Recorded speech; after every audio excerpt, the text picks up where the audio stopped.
ए पवन भाई ऐसे कहा कहते रहे ए पवन भाई ऐसे कहा कहते रहो मतलब हमरा के चले दा ना ऐसे काहे करत रहो। सब लोग देखत नहीं हमरे पीछे लगल बा। ए पवन भैया ऐसे कहा कहता नहीं हमरा के मतलब जिए ना देवे के भैया। हम तोरा के भाई मानता नहीं भैया और अगर लोग हमरा कैसे कह देनी ए पवन भैया ऐसे ना करी ना तो हम देखिए ऐसे ना करो हमरा कैसे करे दा खाए दा पिए दा रउआ के हम कुछ कहता नहीं। ए पवन भैया ऐसे मत बोला मर्दबा हमरा खाए दा पिए दा अपना आराम से ज़िंदगी हम कैसे काटता नहीं ऐसे काटे दा मर्दबा ऐसे काहे कहता रहे। ए मछली हम तोरा का कहनी हो मछली ए मर्दबा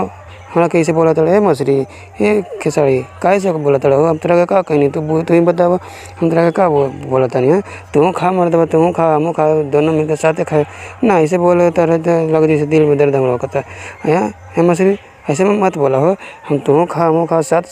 साथ मिल के बानी हुआ तू ऐसे करवाता वैसे हमरा कैसे ना हो ऐसे बर्दाश्त ना हो समझ ला ना ये कुल ऐसा कहीं बंद कर देना तो हमरा गुस्सा आई फिर तोरा के छोड़ा ना समझ ला मर्दबा मछली। ए पवन भैया ऐसे मत बोला ए पवन भैया हम देखी तोरे साथ रहता नहीं हो हमरा के खाए दा चिकन विकन हमरा के बॉडी सोडी बनावे दा रहुआ लेखा ना हमें मतलब ऐसे मोटा गेंडा जैसा रह। ए पवन भैया ऐसे मत कर हम ठीक ना हम अपन ज़िंदगी जिए दा ना तो ऐसे हम गुस्सा कुल आ जाए ठीक ना।